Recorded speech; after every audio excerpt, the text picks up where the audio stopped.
Thank you, Tula, so much for being a part of our chat today. I'm totally honored to have you talk with us today about adoption and about your adoption story. So yeah, thank you. Yeah. Thank you so much. Yeah, of course. I'm really excited to be a part of it. And like, I'm glad I could still be a part of this as well.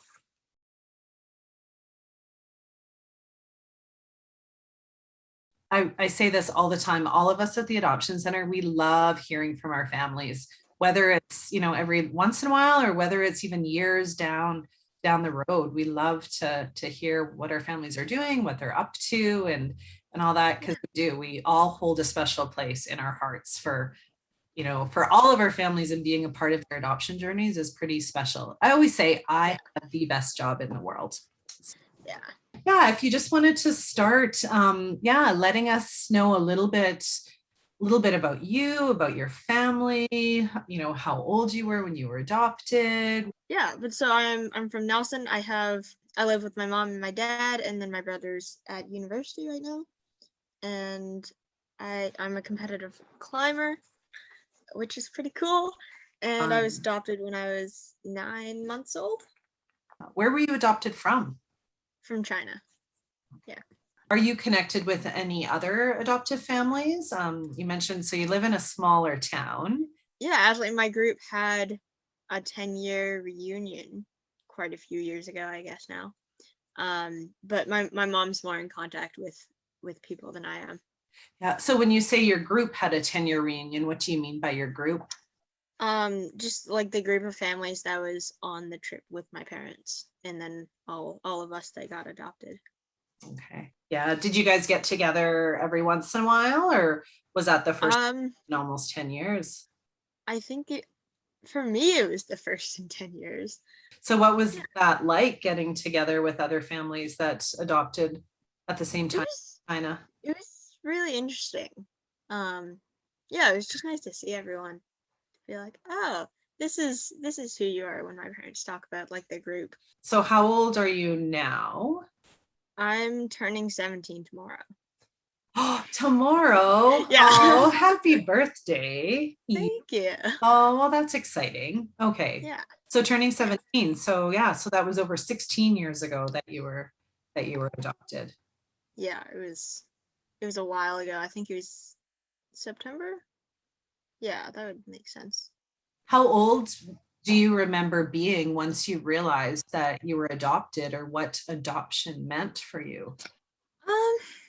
I'm not I'm not really sure, honestly. I think because I'm sure my parents probably sat me down and were like, hey, you're adopted. I don't remember that. Okay. I'm not sure if they did, but to me it's always just kind of been a thing that's there, but I don't explicitly remember, or like I don't remember explicitly being told. It was just something that I knew. Do you guys ever talk about your adoption, or talk about what that was like for when they went to China, when they first met you, or do you know that? Sometimes. I think less now because we've talked about it so much. But yeah, they talk about, because they went on a bunch of trips like right before coming to China. And so they're like pull photos out being like, oh, this is right before we got you. Yeah, what was it like, or what is it still like, to grow up, as an adoptee in a transracial home? It's interesting. I think in like the immediate like family and people who know us, it's like not really something I think about, because I read this question. It was like, huh, never thought of it like that. Okay. Family, it's not really a something you think about, but definitely when strangers ask or make it uncomfortable or make it really obvious that they're surprised or taken aback, it's like, that's a bit weird, where it's like, it's 2021, you should not be surprised by this. Right. Yeah, but that would kind of be the only thing, would be when people do that, it makes it really uncomfortable, which sucks. Yeah. So how do you or your parents respond when in those types of situations? I'm not sure my parents respond, because I'm not totally sure what happened to them, but when it happens to me, I'm just kind of like, yeah, I was adopted from China. I live in Nelson. Like, that's all you really need to know. Yeah. if you need to know that, even like, Right. yeah. Yeah. It's your story, right? Yeah, exactly. Yeah. Some people are curious and some people are just rude and Yeah, and I think that's a really big difference as well, is if people are genuinely curious, being like, oh, like where are you from, or I want to like learn more about this, and then it's like, oh, that's really awesome you asked, because like I said, I'm very open, so I respond. I'm like, oh, that's really cool, da da da da da. But as for if someone's just like, oh, you don't look like your parents, it's like, and right. okay. Yeah. Your point being, like, what do you want to get from this? Really, like, Yeah. yeah, I don't know. People can be ignorant sometimes, but So yeah, what would you say your experience has like um been being adopted, right? Like the highs of being adopted, any lows? it's definitely been good. I have a great family who supports me in pretty much everything I do, so that's really nice. And then, yeah, that's what I put for the high, was really supportive family. They're really great. I've been able to do so many like different things with them and have experiences, and just be very loved, which is really nice.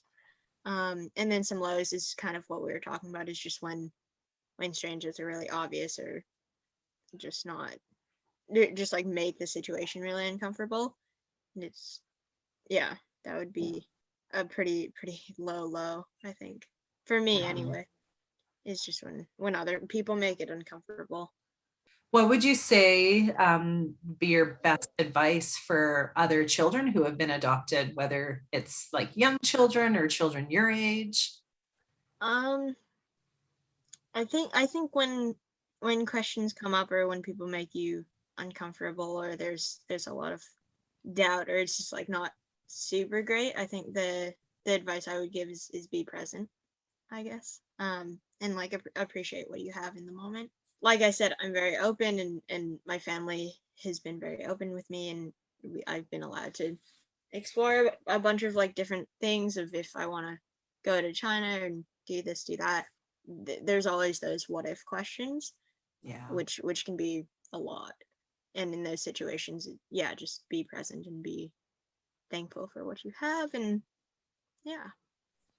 Another question too. So with regards to, you mentioned about going back to China. So are you able, like, do you celebrate any of your Asian heritage, or do you have any traditions, or have you been back to China? Um, I was back to China, not where I was adopted from, but we did go in 2016 for the Youth World Championships for my brother.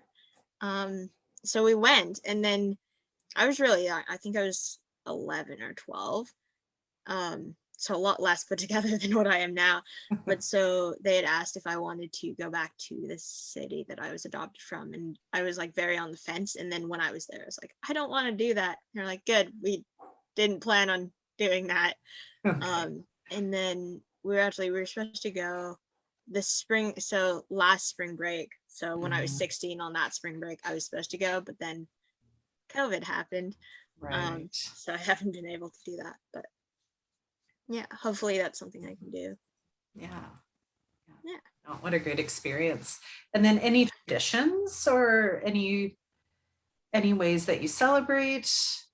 We celebrate Chinese New Year, and then we have the Gotcha Day, which is the day that I was adopted, and Okay, that's pretty special for us. for sure. You said that's in September? Yeah. Yeah. I'm sure that was one of the best days of your parents' lives. What about any advice for families who are wanting to pursue adoption? Like, I would say do it because it's great, but make sure it is for the right reasons, of just like, oh, I want to have a family, and this is how I could have a family. What about any other advice for a family who is wanting to adopt transracially? Do you have any different advice that you might have for them? I would say make sure that communication is really open about anything that they want to know, and so then it is an open topic that they can kind of bring up, and because that is going to have a lot of questions. as I'm sure adoption in general would. And then the next thing is just make sure to kind of prepare them for the times where there are those people that make things uncomfortable and are ignorant to what the situation might be. Because if you don't, and then that happens, and it can definitely mess with you a bit. Because like, again, me being me, who has had a great experience of being open and having all of that, like it hits me pretty hard even. So Yeah. if they're not prepared, I can't imagine what that would be like being. Yeah, I would say just talk and have communication open and prepare them for other people's ignorance Mhm. that they can't really do anything about. Yeah, unfortunately. Yeah. Oh, yeah. That just reminded me too of like adding even advice then for children who have been adopted transracially. So I hear you saying a lot about, being that openness. What would you say to a child when they are experiencing those tough times when people have asked hard questions or made, comments that didn't make them feel good? I would say I think it's really none of their business, because I think your adoption story is yours, and if you want to share that with people, feel like you shouldn't feel ashamed or feel like you can't. But at the same time, if they're making you uncomfortable and it's like, oh, if I just answer them, they'll go away. They don't have it's not their right to know what your story is. Um, it's a privilege if you decide to share it with them, and I think that people have to realize that it's, unless you really want to share it, it's not, doesn't concern them. It's, I love how you just said that. It's a privilege for them to know what your story yeah. is. Is there anything else that you would want anybody who is listening to us? Anything else you'd want them to know about adoption or about your story? um I think it's great, and I'm really lucky that I landed with a great family and have this amazing life that I have right now, and I think that adoption is a great option.